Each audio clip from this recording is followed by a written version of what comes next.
Kumusta sa lahat? Ako si Dr. Javier Santos, isang 45 taong gulang na doktor at ngayon ay susuriin natin ang paksang paano bawasan ang madalas na paghihi sa gabi at panatilihing malusog ang kidney habang lumalaki ang edad. Naranasan mo na ba ang ganitong sitwasyon? Kakatulog mo pa lang, hindi pa malalim ang tulog mo, pero kailangan mo nang magising dahil sa tawag ng kalikasan. Sa unang beses, kaya pa.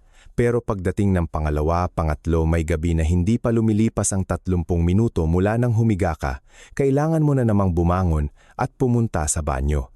Pagkagising sa umaga, pakiramdam mo ay lupaypay, mabigat ang ulo at pagod ang mga kamay at paa na parang hindi ka nakapagpahinga buong gabi. Sa simula, marami ang simple lang ang iniisip, siguro dahil sa edad na mayroon namang sinisisi ang sarili na baka uminom sila ng maraming tubig kagabi. Pero napansin mo ba? May mga araw na kahit kaunti lang ang ininom mo, tuloy-tuloy pa rin ang pag-ihi mo sa gabi. May mga araw na hindi ka naman gaanong umiihi sa umaga, pero sa gabi ay regular kang umiihi na parang isang nakakainis na alarm clock. Ang totoo ay ito at maraming matatanda ang hindi pa nabibigyan ng sapat na impormasyon. Ang madalas na pag-ihi sa gabi ay hindi lamang problema sa pagtulog.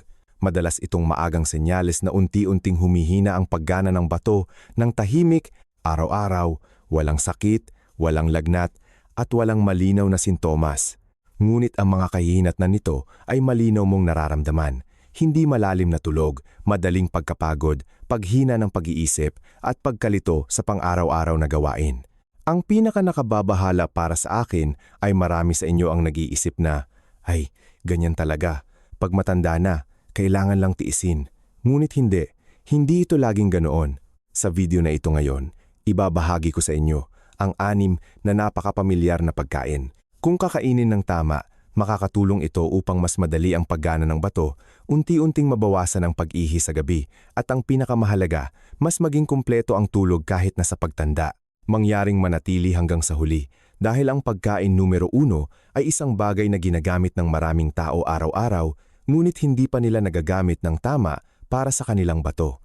Bago ako magpatuloy, nais ko lang magtanong sa inyo, ilang taon na kayo at saang lalawigan kayo kasalukuyang naninirahan? Maaari ninyong iwan ang inyong komento sa ibaba sa isang napakasimpleng format. Halimbawa, 58 taong gulang, Bulacan, o 72 taong gulang, Cebu. Binabasa ko ang bawat komento at pinahahalagahan ko talaga na alam kong sama-sama tayong nagmamalasakit sa kalusugan kahit na magkakaiba tayo ng lugar. Kung sa tingin ninyo ay malapit sa inyo ang mga ibinabahaging ito, madaling maunawaan at naaayon sa inyong sitwasyon, mangyaring mag-subscribe sa aking channel upang hindi mapalampas ang mga susunod na video. Bawat video sa aking channel ay inihahanda ko na may pagnanais na tulungan kayong mas makatulog ng mahimbing, mabawasan ang pag-ihi sa gabi, mapagaan ang pasanin ng bato at mas maging malusog araw-araw. Ang inyong suporta ang pinakamalaking inspirasyon para sa akin upang magpatuloy sa pagbabahagi ng mga praktikal na bagay na ito. Alam ninyo ba, ang ating bato ay parang filter na nagtatrabaho maghapon at magdamag, halos walang pahinga. Araw-araw, kailangan ng bato na mag-filter ng daan-daang litro ng dugo, alisin ang dumi, ayusin ang tubig at asin upang mapanatiling matatag ang paggana ng katawan. Ngunit sa paglipas ng panahon, lalo na kapag lumipas na ang edad ng kalagitnaan hanggang sa pagtanda, ang kakayahang ito sa pagsala ay hindi na kasing lakas tulad ng dati. Ang nakababahala ay, ang mahinang bato ay hindi masakit, hindi ito nagbibigay ng malinaw na babala. Hindi ka nito ipapapunta agad sa ospital, tahimik lang itong nagpapakita sa pamamagitan ng napakapamilyar, pang-araw-araw na senyales, at ang madalas na pag-ihi sa gabi ay isa sa mga pinakaunang senyales. Marahil sa ngayon ay nakikita ninyo ang inyong sarili sa mga ganitong sitwasyon. Sa umaga ay hindi naman gaanong umiihi, ngunit pagdating ng gabi ay kailangan ng magising. Mayroon ng isang gabi ay 2 beses gumising, mayroon namang 3 o 4 na beses. Pagkatapos gumising at humiga ulit, napakahirap ng makatulog muli. Pagkagising sa umaga, pakiramdam ay lito ang isip, lupaypay ang katawan, at mas mabagal ang paggawa ng anumang bagay kaysa dati. Mayroon din kayong napapansin pa, sa gabi ay madalas na mabigat ang mga kamay at paa, bahagyang namamaga. Pagkagising sa umaga ay nauuhaw, mapait ang bibig, ngunit buong gabi ay marami pa ring umiihi. Hindi malalim ang tulog kaya madaling mainis, humina ang memorya, at bumaba ang pag-iisip. Ngunit pagkatapos ay sinasabi sa sarili na, sa edad na ito, ganyan na talaga ang lahat. Ang kaisipang iyon ang dahilan kung bakit napakaraming tao ang lumalampas sa yugto na maaaring mapabuti. Ang totoo ay ang madalas na pag-ihi sa gabi ay hindi lamang nagdudulot ng pagkawala ng tulog, pinipigilan din ito ang katawan na makabawi ng maayos. Kapag napuputol ang tulog, kailangang magtrabaho ng mas matindi ang puso, madaling magpabago-bago ang presyon ng dugo, humihina ang resistensya at mas napapagod ang bato kinabukasan. Isang paulit-ulit na cycle ang nangyayari. Ngunit ang magandang balita ay ito. Ang bato ay isa sa iilang organ na nananatiling tumutugon ng maayos sa nutrisyon kahit na sa pagtanda, sa pamamagitan lamang ng pagpapagaan ng pasanin sa bato na tumutulong sa proseso ng pagsala na mangyari ng mas madali at mas regular. Marami na ang nakapansin na bumaba ang pag-ihi sa gabi, mas malalim ang tulog at mas magaan ang pakiramdam ng katawan. Ang problema ay hindi kung gaano karaming gamot ang iniinom mo, kundi kung ano ang ipinapakain mo sa iyong bato araw-araw. At ngayon, sunod-sunod kong ibabahagi sa inyo ang 6 na uri ng pagkain na dapat kainin na inayos ayon sa kahalagahan upang mas gumana ang bato at mabawasan ang labis na trabaho nito sa gabi. Mangyaring patuloy na manood dahil maraming tao ang matagal nang kumakain ng mga pagkain ito ngunit hindi pa sila kumakain ng tama para sa kanilang bato.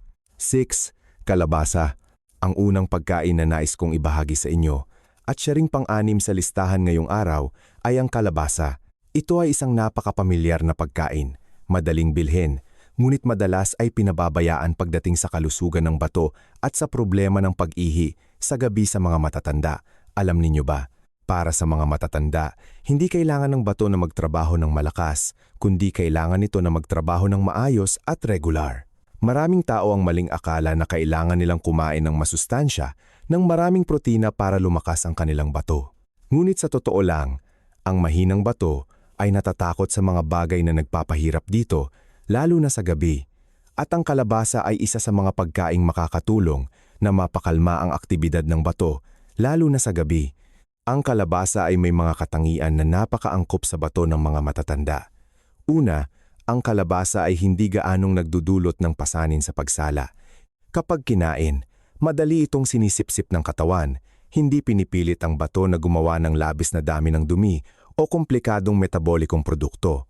Napakahalaga nito dahil kapag hindi pinipilit ang bato na magtrabaho ng sobra sa gabi, mas mababawasan din ang pagkairita ng pantog, kaya nababawasan ang pakiramdam ng pag-ihi sa gabi. Pangalawa, ang kalabasa ay naglalaman ng maraming soluble fiber na tumutulong sa pag-regulate ng tubig sa katawan. Para sa marami, ang madalas na pag-ihi sa gabi ay hindi dahil sa sobrang pag-inom ng tubig, kundi dahil sa hindi pantay na pamamahagi ng tubig sa katawan. Sa umaga ay pinapanatili ang tubig, sa gabi naman ay bumababa ito sa pantog. Ang fiber sa kalabasa ay tumutulong upang maging mas balanse ang prosesong ito upang ang bato ay dahan-dahang magsala at hindi mabigla sa hating gabi. Isa pang punto na hindi gaanong napapansin ay ang kalabasa ay mayaman sa beta-carotene at mga mild antioxidant. Ang mga substance na ito ay tumutulong na protektahan ang mga selula ng bato mula sa tahimik na pamamaga. Isang bagay na kadalasang hindi gaanong nararamdaman ng mga matatanda ngunit malaki ang epekto sa kakayahan ng pagsala. Kapag mas napapamahalaan ang mild inflammation, mas nagiging stable ang paggana ng bato at nababawasan din ang pakiramdam ng pagod at bigat ng katawan sa umaga. Bukod pa rito, ang kalabasa ay nakakatulong din na maging mild sedative na sumusuporta sa pagtulog. Marami sa inyo ang maaaring hindi napapansin, ngunit kapag mas malalim ang tulog, mas nababawasan ang stress ng nervous system at bumababa din ang reflex ng pag-ihi sa gabi. Ito ang dahilan kung bakit may mga tao na sa pamamagitan lamang ng pag-aayos ng kanilang hapunan at pagdaragdag ng kalabasa sa kanilang pagkain, pagkatapos ng maikling panahon, ay napansin na nilang nabawasan ang bilang ng paggising sa gabi. Napakasimple ng paraan ng paggamit ng kalabasa. Maaari kayong magluto ng malabnaw na sopas ng kalabasa, steam ito ng malambot, o gumawa ng lugaw ng kalabasa at kainin sa hapon o gabi bago mag-6 o 7 p.m. Iwasan ang pagkain ng masyadong gabi at hindi rin kailangan kumain ng napakarami. Ang mahalaga ay ang regularidad, hindi ang kainin ng sabay-sabay. Para sa bato, laging mas mahusay ang regularidad kaysa sa labis na dami. At dito, Nais kong magtanong sa inyo upang makipag-ugnayan tayo. Nakakain na ba kayo ng kalabasa ng regular? Kung oo, mangyaring mag-comment ng 6 sa ibaba upang malaman ko na maingat kayong nanonood. Kung hindi pa, maaari din kayong mag-comment ng 6 hindi pa nakakain upang magsimula tayo ngayon.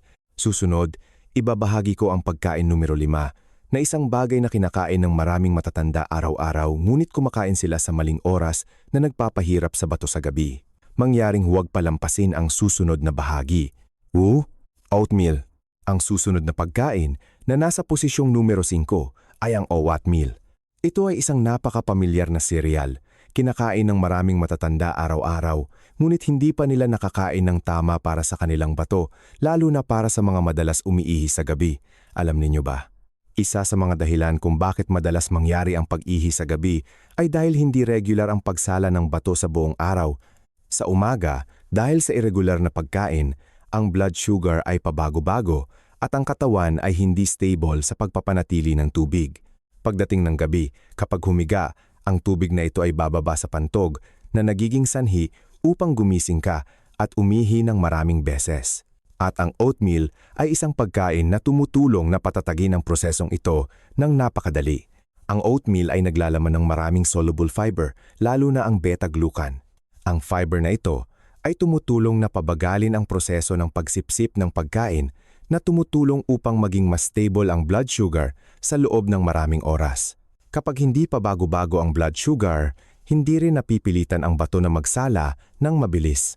Mas regular na nabubuo ang ihi sa umaga sa halip na maipon sa gabi.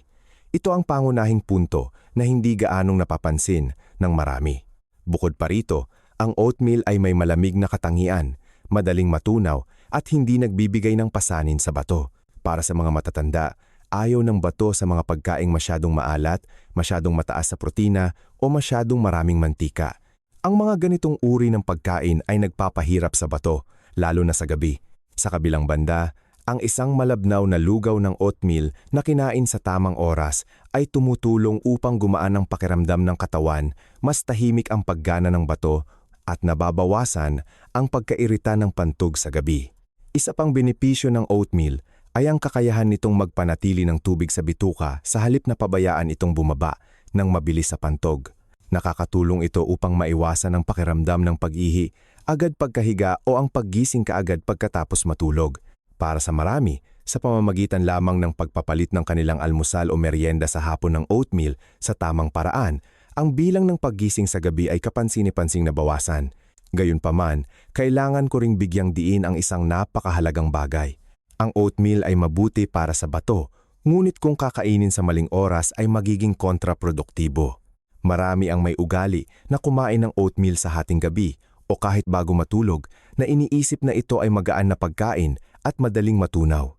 Ngunit para sa mga madalas umiihi sa gabi, ito ay nagiging sanhi upang ang katawan ay patuloy na magdala ng tubig sa sistema ng pagtunaw malapit sa oras ng pagtulog na nagpapataas ng presyon sa bato at pantog.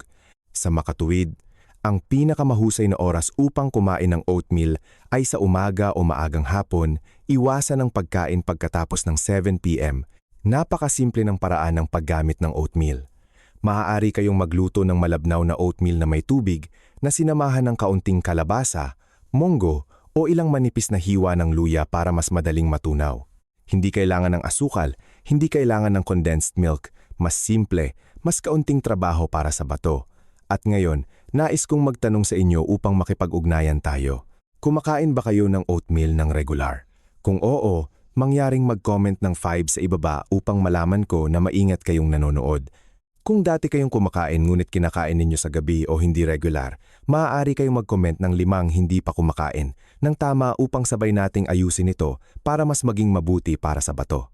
Susunod, ibabahagi ko ang pagkain numero 4 na isang napakapamilyar na uri sa pang-araw-araw na pagkain ng mga Pilipino na tumutulong na mabawasan ang pagpapanatili ng tubig, mapababa ang bahagyang pamamaga, at kapansin-pansing mapagaan ang pasanin ng bato.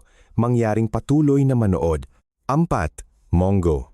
Ang susunod na pagkain na nasa posisyong numero 4 ay ang monggo. Ito ay isang napakapamilyar na pagkain para sa mga Pilipino na matatagpuan sa mga pagkain mula sa lugaw, sopas hanggang sa mga pampalamig na pagkain. Ngunit ang nakakalungkot ay marami sa inyo ang iniisip lamang ang monggo kapag mainit ang panahon, ngunit hindi pa lubos na ginagamit ang mga benepisyo nito para sa bato. Lalo na para sa mga madalas umiihi sa gabi, may bahagyang pamamaga at mabigat ang pakiramdam sa gabi. Napansin niyo ba na habang papalapit ang gabi, mas mabigat ang pakiramdam ng inyong mga kamay at paa? Mayroon ang mga tao na maluwag ang tsinelas sa umaga ngunit kinagabihan ay masikip na. Mayroon ng mga tao na kapag pinindot ang bukong-bukong, may bahagyang umbok na matagal bago bumalik sa dati. Ito ang senyales ng bahagyang pagpapanatili ng tubig sa katawan at ang bato ay mas nahihirapan sa pagproseso ng sobrang tubig na ito. Lalo na sa gabi kapag humiga ka. Ang monggo ay may napakainam na katangian para sa bato ng mga matatanda. Ito ay malamig, nakakatulong sa banayad na detoxification ngunit hindi nagdudulot ng matinding stimulasyon. Kapag kinain ng tama ang monggo, susuportahan ng katawan ang pagtanggal ng sobrang tubig mula sa araw sa halip na hayaan itong maipon at magdulot ng presyon sa bato at pantog sa gabi. Dahil dito, marami ang nakapansin na nabawasan ang pakiramdam ng bigat sa mga kamay at paa at bumaba din ang bilang ng paggising para umihi sa gabi. Isa pang mahalagang punto ay ang monggo ay nagbibigay ng magaan na protina mula sa halaman, madaling matunaw, at hindi pinipilit ang bato na mag-filter ng maraming nitrogenous waste tulad ng labis na pagkain ng protina mula sa hayop. Para sa mga matatanda, napakahalagang salik nito. Ang mahinang bato ay hindi natatakot sa kakulangan ng protina kundi sa labis na protina. Ang monggo ay nakakatulong na magbigay ng sapat na sustansya para mapanatili ang kalusugan ng katawan habang pinananatili pa rin ang tahimik na paggana ng bato. Bukod pa rito, ang monggo ay mayaman sa fiber at natural na mineral na sumusuporta sa mas mahusay na pagtunaw. Kapag maayos ang paggana ng sistema ng pagtunaw, bumababa din ang metabolikong presyon sa bato. Ito ay maaaring pakinggan na hindi direkta ngunit napakahalaga. Maraming kaso ng madalas na pag-ihi sa gabi ay hindi lamang dahil sa mahinang bato, kundi dahil sa labis na trabaho ng buong sistema ng paglabas. Gayunpaman, tulad ng ibang pagkain, ang monggo ay mabuti lamang para sa bato kapag ginamit ng tama. Hindi kayo dapat kumain ng monggo na masyadong malapot, masyadong matamis, o kumain ng gabi. Ang mga matamis na lugaw ng monggo na kinakain malapit sa oras ng pagtulog, bagaman masarap sa bibig, ay nagpapahirap sa bato na magproseso ng karagdagang asukal at tubig sa gabi, na madalas ay nagpapalala ng pag-ihi sa gabi. Ang pinakamahusay na paraan ay ang magluto ng malabnaw na lugaw ng monggo o sopas ng monggo at kainin sa tanghali o maagang hapon.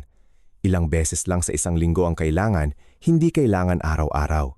At ngayon, nais kong magtanong sa inyo upang makipag-ugnayan tayo. Madalas ba kayong kumain ng monggo? Kung oo, mangyaring mag-comment ng 4 sa ibaba upang malaman ko na maingat kayong nanonood. Kung dati kayong kumain ngunit madalas kayong nakakaranas ng kabag, o kumakain lamang sa anyo ng matamis na lugaw, maaari kayong mag-comment ng 4 pala hindi pa kumakain ng tama upang sabay nating ayusin ito para mas maging angkop sa bato. Susunod, ibabahagi ko ang pagkain numero 3 na isang napakapamilyar na gulay sa pang-araw-araw na pagkain ngunit kung kakainin ng tama ay makakatulong na mabawasan ang bahagyang pamamaga ng bato, mas maging stable ang pagsala at kapansin-pansing mabawasan ang pag-ihi sa gabi. Mangyaring patuloy na manood. 3. Pipino. Ang susunod na pagkain na nasa posisyong numero 3 ay ang pipino. Ito ay isang napakapamilyar na gulay na matatagpuan sa pang-araw-araw na pagkain ng mga Pilipino, ngunit bihira itong nababanggit sa tamang papel nito para sa bato, lalo na para sa mga madalas umiihi sa gabi, nakakaramdam ng init sa loob, o nakakaramdam na madaling iritahin ng pantog. Napansin niyo ba na may mga gabi na kahit hindi kayo umiinom ng maraming tubig, ay nakakaramdam pa rin kayo ng pagkabalisa, hirap matulog, at pagkahiga pa lang ay nararamdaman na ang pagnanais na umihi? Hindi ito dahil sa malubhang mahinang bato, kundi sa maraming kaso ay dahil ang bato at urinary system ay naiinitan at bahagyang iritado. Kapag ang katawan ay nasa ganitong estado, mas nagiging sensitibo ang bato, mas madaling kumontrata ang pantog na nagreresulta sa madalas na pag-ihi sa gabi. Ang pipino ay may katangian na napakaangkop sa mga matatanda. Ito ay malamig, natural na mayaman sa tubig ngunit hindi nagdudulot ng pagpapanatili ng tubig. Kapag kinain ng tama ang pipino, napapakalma ang katawan mula sa loob na tumutulong na mabawasan ang mabagal na init sa bato at urinary tract. Dahil dito, Nababawasan din ang pakiramdam ng pagkabalisa at bahagyang paninikip sa ibabang bahagi ng tiyan at mas nababawasan ang pagkairita ng pantog sa gabi. Ang isa pang mahalagang benepisyo ng pipino ay nakakatulong ito sa banayad na pagtanggal ng sobrang dumi. Hindi pinipilit ng pipino ang bato na magsala ng mabilis, kundi tumutulong sa proseso ng pagtanggal na mangyari sa buong araw. Malaki ang pagkakaiba nito sa pag-inom ng maraming malamig na tubig o matamis na inumin na maaaring magdulot ng mabilis na reaksyon ng katawan na nagpapataas ng dami ng ihi ng biglaan. Sa pipino, nabibigyan ng tulong ang bato, mas regular ang paggana nito kaya hindi na kailangan pang bilisan ang trabaho sa gabi. Bukod pa rito, ang pipino ay naglalaman ng natural na antioxidants na tumutulong na mabawasan ang bahagyang pamamaga sa mga selula ng bato at urinary tract. Ang bahagyang pamamaga na ito ay kadalasang hindi nagdudulot ng malinaw na sakit ngunit nakakagulo sa paggana ng pagsala na nagre-resulta sa pag-ihi sa gabi, madalas na pag-ihi o pakiramdam na hindi pa lubusang nailalabas ang ihi. Kapag mas napapamahalaan ang mild inflammation, marami ang nakapansin na mas mahimbing ang tulog, mas kaunti ang paggising sa gabi. Gayunpaman, nais ko ring ipaalala sa inyo ang isang napakahalagang punto. Ang pipino ay mabuti para sa bato, ngunit hindi dapat kainin ng gabi o masyadong malamig. Marami ang may ugali na kumain ng pipino na kinuha mula sa refrigerator, kinakain malapit sa oras ng pagtulog dahil sa pakiramdam na malamig ito sa bibig. Ngunit para sa mga matatanda, ito ay maaaring magpalamig sa tiyan, mag-irritate ng pantog at maging kontraproduktibo.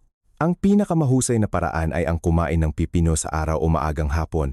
Maaari itong kainin ng hilaw sa temperatura ng kwarto o bahagyang ihahalo sa kaunting asin.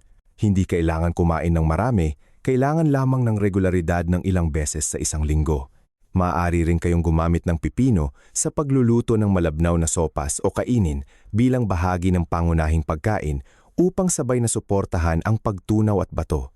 Ang mahalaga ay hindi ang kumain ng napakarami, kundi ang kumain sa tamang oras at tamang paraan upang mapakalma ang katawan, mas makapagpahinga ang bato sa gabi. At dito, nais kong magtanong sa inyo upang makipag-ugnayan tayo, madalas ba kayong kumain ng pipino? Kung oo, mangyaring mag-comment ng 3 sa ibaba upang malaman ko na maingat kayong nanonood. Kung bihira kayong kumain o kumakain lamang sa hating gabi, maaari kayong mag-comment ng 3 hindi pa kumakain ng tama upang sabay nating ayusin ito para mas maging mabuti para sa bato.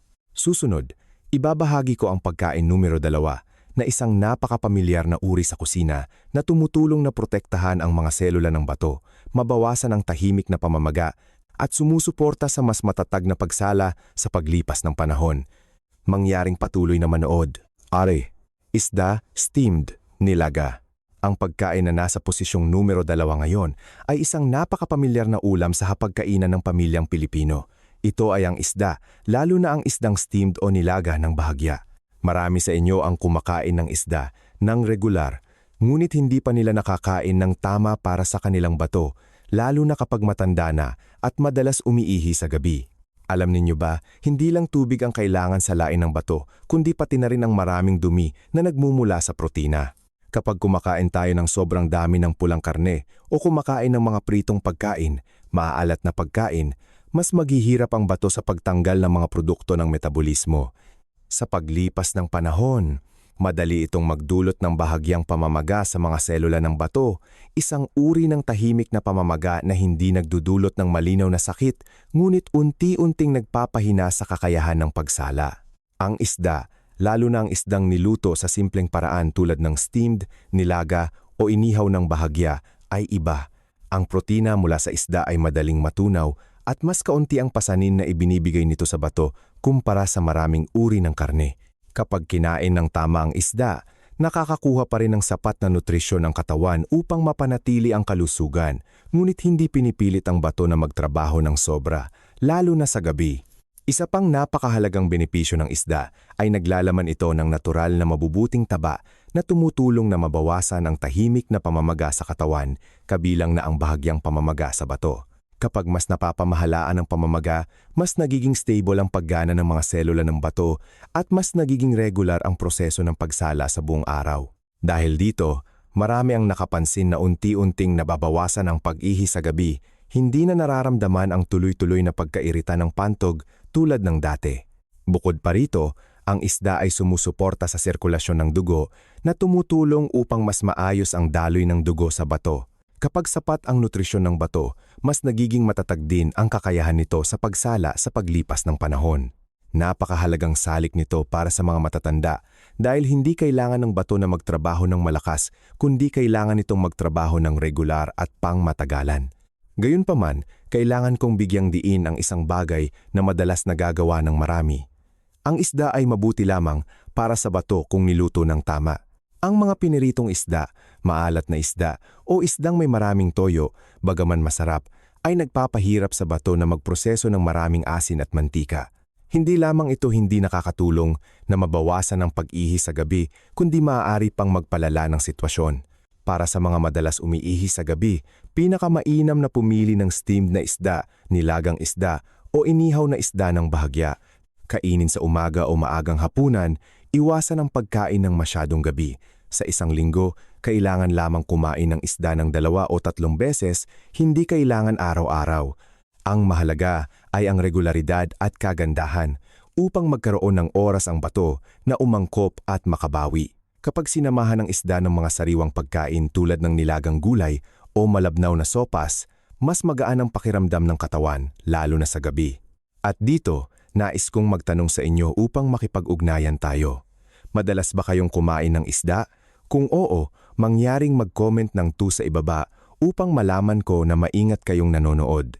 Kung madalas kayong kumain ng piniritong isda, maalat na isda, maaari kayong mag-comment ng 2 hindi pa kumakain ng tama upang sabay nating ayusin ito para mas maging angkop sa bato. Susunod, ibabahagi ko ang pagkain numero 1 na siyang pinakamahalaga para sa mga matatandang may problema sa pag-ihi sa gabi. Isang bagay na napakapamilyar, napakamura at madalas matagpuan sa halos bawat pamilya. Ngunit kung gagamitin ng tama, makakatulong ito upang mas tahimik ang paggana ng bato at mas mahimbing ang tulog sa gabi, mangyaring huwag palampasin ang susunod na bahagi. 1. Lugaw na may bigas, plain. At ngayon, narating na natin ang pagkain numero 1 at siya ring pinakamahalaga para sa maraming sa inyo na matagal nang nakakaranas ng madalas na pag-ihi sa gabi. Ang espesyal dito ay hindi ito mamahaling pagkain, hindi ito mamahaling gamot, kundi isang napakapamilyar na pagkain na matatagpuan sa kusina ng halos bawat pamilyang Pilipino. Ito ay ang malabnaw na lugaw na may bigas. Maari kayong magtaka at mag-isip na, anong kinalaman ng lugaw sa bato? Ngunit ang totoo ay ito. Para sa mga matatanda, ang pinakamahalaga para sa bato ay hindi ang pilitin itong magsala ng malakas, kundi ang makapagpahinga ng tama, lalo na sa gabi. At ang malabnaw na lugaw na may bigas ang siyang makakatulong sa bato na gawin iyon. Kapag kumakain tayo ng mabibigat na hapunan, maraming protina, maraming asin, maraming mantika, napipilitan ang bato na magtrabaho ng tuloy-tuloy upang iproseso ang dumi.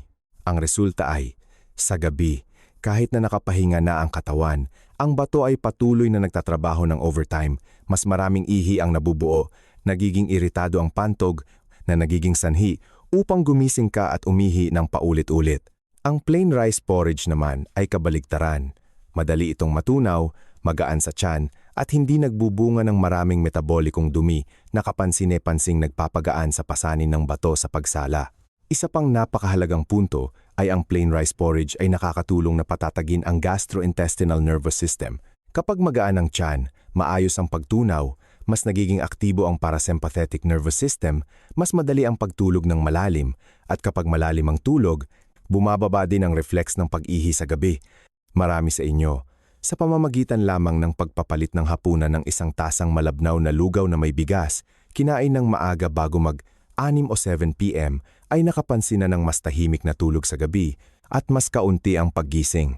Ang lugaw na may bigas ay mayroon ding epekto sa pag-regulate ng tubig sa katawan. Hindi ito nagpapanatili ng tubig tulad ng maaalat na pagkain at hindi rin ito pinipilit ang katawan na maglabas ng tubig ng mabilis tulad ng pag-inom ng maraming malamig na tubig. Dahil dito, dahan-dahang sinasala ng bato ang tubig at regular, hindi nabibigla ang presyon sa gabi. Ito ang dahilan kung bakit ang lugaw na may bigas ay itinuturing na pampalusog ng bato sa maraming pamilya noon. Gayunpaman, kailangan kong bigyang diin ang isang napakahalagang bagay. Ang lugaw ay mabuti lamang para sa bato kung niluto ng bahagya, malabnaw at kinain sa tamang oras. Kung lulutuin ninyo ang lugaw na masyadong maalat, lagyan ng maraming karne, maraming pampalasa o kakainin ng masyadong gabi malapit sa oras ng pagtulog, malaki ang mababawas sa epekto nito. Ang pinakamahusay na paraan ay ang magluto ng simpleng lugaw na may bigas. Maaari kayong magdagdag ng kaunting kalabasa, monggo o ilang manipis na hiwa ng luya para mas madaling matunaw. Kainin sa maagang gabi. Hindi kailangan kumain ng marami. Kailangan lamang ng regularidad ng ilang beses sa isang linggo. Mas gagaan ang pakiramdam ng bato. Marami sa inyo, pagkatapos ng ilang panahon ng pagsubok, ay nagbahagi na mas magaan ang pakiramdam ng katawan sa gabi, mas madaling makatulog at unti-unting nababawasan ang bilang ng paggising para umihi.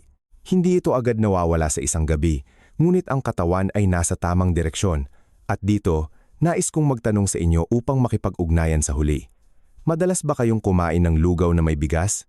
Kung oo, mangyaring mag-comment ng 1 sa ibaba upang malaman ko na nakasubaybay kayo hanggang sa pinakamahalagang bahaging ito. Kung matagal na kayong hindi nakakain o kumakain lamang kapag pagod, maaari kayong mag-comment ng 1 susubukan mula ngayon. Malay mo, sa isang napakaliit na pagbabagong ito, mas tahimik ang inyong tulog at mas gagaan ang pasanin ng bato bawat gabi. Bago matapos, nais kong maglaan ng ilang napakahalagang minuto upang paalalahanan kayo ng ilang mga bagay na dapat tandaan, lalo na sa mga may mahinang bato, matagal nang umiihi sa gabi, o nagkaroon na ng hindi matatag na kidney function. Ang bahaging ito ay hindi para balisahin kayo, kundi para tulungan kayong mag-apply ng tama at mas ligtas. Ang unang bagay na kailangan ninyong tandaan ay walang pagkain na magpapagaling sa bato sa loob lamang ng ilang araw. Ang mga pagkaing ibinahagi ko ay may epekto sa pagsuporta na tumutulong sa bato na magtrabaho ng mas madali, mas regular. Mula doon, unti-unting mapapabuti ang pag-ihi sa gabi at ang pagtulog. Kadalasan, ang epekto ay makikita pagkatapos ng ilang linggo hanggang ilang buwan depende sa bawat individual. Kaya huwag masyadong mainip at huwag sumuko agad. Pangalawa, ang pagkain ng mabuti ay hindi nangangahulugang kumain ng marami para sa mga may mahinang bato. Ang labis na pagkain, kahit na ng magagandang pagkain, ay maaring magdulot ng kontraepekto. Napakasensitibo ng bato sa labis na dami.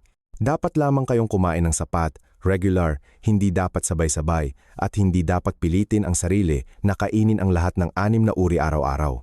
Pumili ng 2 o 3 uri na pinakaangkop sa inyo, paikutin sa isang linggo, at iyan ay napakabuti na para sa bato. Pangatlo, ang oras ng pagkain ay mahalaga, tulad ng uri ng pagkain. Maraming tao ang kumakain ng tamang bagay ngunit sa maling oras, lalo na kung kumakain ng masyadong gabi. Ito ay nagpapahirap sa bato at pantog na magtrabaho malapit sa oras ng pagtulog na madalas ay nagdudulot ng pag-ihi sa gabi. Para sa mga madalas umiihi sa gabi, pinakamainam na kumain ng hapunan bago mag-6 o 7 p.m., iwasan ang pagkain ng hating gabi at iwasan ang pag-inom ng maraming tubig pagkatapos ng 8 p.m. Pang-4, kung mayroon kayong pre-existing condition, mangyaring maging maingat. Ang mga may diabetes, mataas na presyo ng dugo, chronic kidney disease, sakit sa puso, o gumagamit ng diuretics, blood pressure medications, ang pagkain ay kailangang naaayon sa plano ng paggamot. Hindi dapat baguhin ang dieta ng biglaan. Sa kasong ito, ituring ang mga pagkain sa video bilang karagdagang suporta at hindi kapalit ng gamot o payo ng doktor. Pang-5, makinig sa inyong katawan.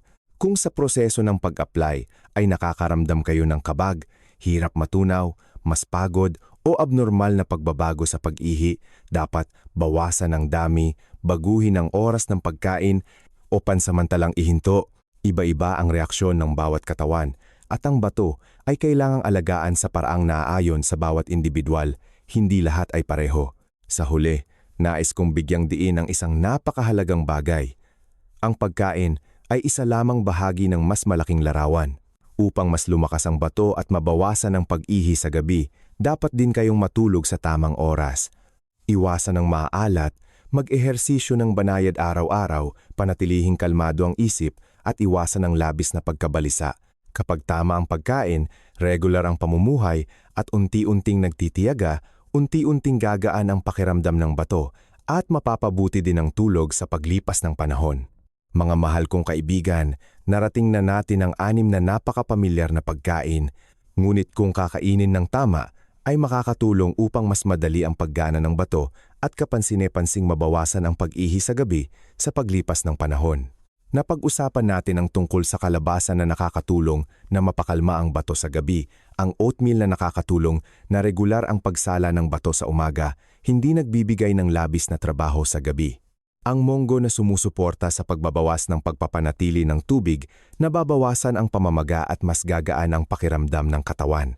Ang pipino na nakakatulong na palamigin at bawasan ang iritasyon ng urinary system.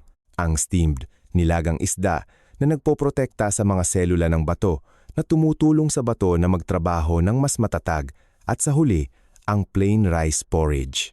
Isang simpleng pagkain ngunit nakakatulong sa bato na makapagpahinga ng tama upang mas mahimbing ang tulog sa gabi. Ang pinakamahalagang bagay na nais kong tandaan ninyo ay hindi kailangang kumain ng lahat ng 6 na uri araw-araw. Hindi kailangan ng komplikado, hindi kailangan ng mahal. Pumili lang ng 1 o 2 bagay na angkop sa inyo, kumain ng regular sa tamang oras, at malaki na ang mababawas sa pasanin ng bato. Para sa bato, ang regularidad at kagandahan ay laging mas mahalaga kaysa sa labis na pagsisikap. Kung 2 o 3 beses kayong nagigising bawat gabi, mangyaring huwag sisihin ang sarili at huwag agad isipin na kailangan lang tiisin ang pagtanda. Ang ating katawan, kahit nasa pagtanda, ay marunong makinig at may kakayahang bumawi kung aalagaan natin ito ng tama.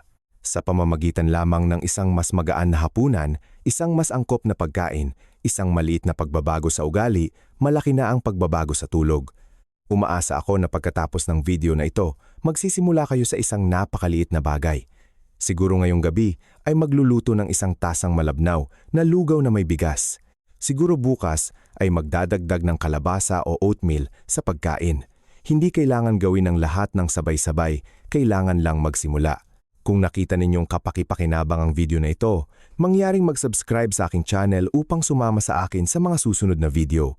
Sa aking channel, palagi akong nagsisikap na magbahagi ng mga bagay na madaling maunawaan, malapit sa karanasan, at angkop para sa mga matatanda upang tulungan kayong mas makatulog ng mahimbing, mabawasan ang pag-ihi sa gabi, mapagaan ang pasanin ng bato, at mas maging malusog araw-araw. Bago matapos, nais kong marinig mula sa inyo. Sa 6 na uri ng pagkain ngayon, alin ang susubukan ninyong i-apply muna? Mangyaring iwan ang komento na kakainin ko sa ibaba. Malay mo, ang inyong kwento ay makakatulong sa ibang tao na magkaroon ng inspirasyon upang mas alagaan ang kanilang kalusugan. Nais kong hilingin sa inyo na bawat gabi ay mas tahimik ang tulog, bawat umaga ay mas magaan ang pakiramdam. Maraming salamat sa inyong panonood.